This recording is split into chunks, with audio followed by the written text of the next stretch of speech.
শহরের নামকরা ডাক্তার শুভর গাড়ির ইঞ্জিনে সমস্যা হয়েছে, তাই বাসায় যাওয়ার জন্য একটা সিএনজি ডাকে। সামনে একটা সিএনজি এসে থামলে শুভ সিএনজিতে উঠে পড়ে, কিন্তু কিছুক্ষণ পর শুভ চিনতে পারে এই সিএনজি চালকই শুভর ভাই। ভাইয়া তুমি এখানে? ভাই তুমি সিএনজি চালাচ্ছ, এই সিএনজিটা থামাও। এই কথা বলার পর শুভর বড় ভাই গাড়ি থামিয়ে নেমে শুভকে বলে, ভাই তুই আমাকে মাফ করে দে, আমি তোর সাথে অনেক অন্যায় করেছি। এটা বলে শফিক কান্না করতে থাকে এবং শুভ বলে, না ভাইয়া তুমি আমার বড় ভাই, আমার বাবার মতো, তুমি আমার কাছে ক্ষমা চাইলে যে আমার গুনাহ হবে। আমি তোর সাথে যে অন্যায় করেছি তাতে তোর কাছে ক্ষমা না চাইলে আমার পাপ কমবে না রে ভাই। এই বলে সে কান্না করে। তুমি জানো ভাইয়া, আমি তোমায় এই 10 বছর সব জায়গায় খুঁজেছি, কিন্তু তোমায় কোথাও পাইনি। কোথায় চলে গিয়েছিলে তোমরা? তখন শফিক বলে, তোর সাথে যে অন্যায় করেছি তারপর তোর সামনে আসার আর সাহস হয়নি। তখন শুভ অতীতে চলে যায় আর ভাবে সেদিন কি হয়েছিল। 10 বছর আগে শুভর বড় ভাই শফিক শুভর সমস্ত সম্পত্তি অবৈধভাবে নিজের করে নিয়েছে। তখন শুভ মেডিকেলে পড়ে। একদিন শফিক বলে, শুভ তোর এই বাড়িতে কোনো অধিকার নেই,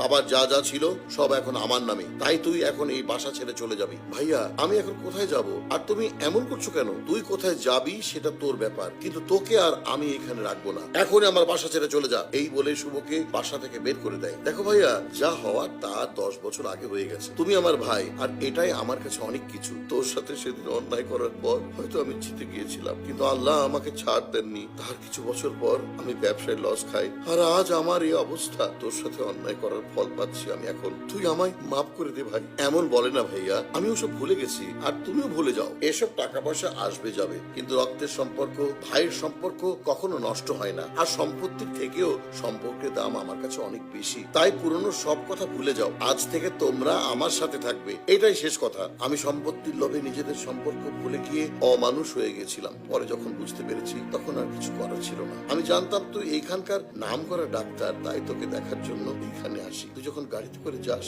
তখন তোকে দেখে আমি চলে যাই। আচ্ছা আজ থেকে আমরা সবাই একসাথে থাকবো। এই বলে দুই ভাই দুজনকে জড়িয়ে ধরে। ভাই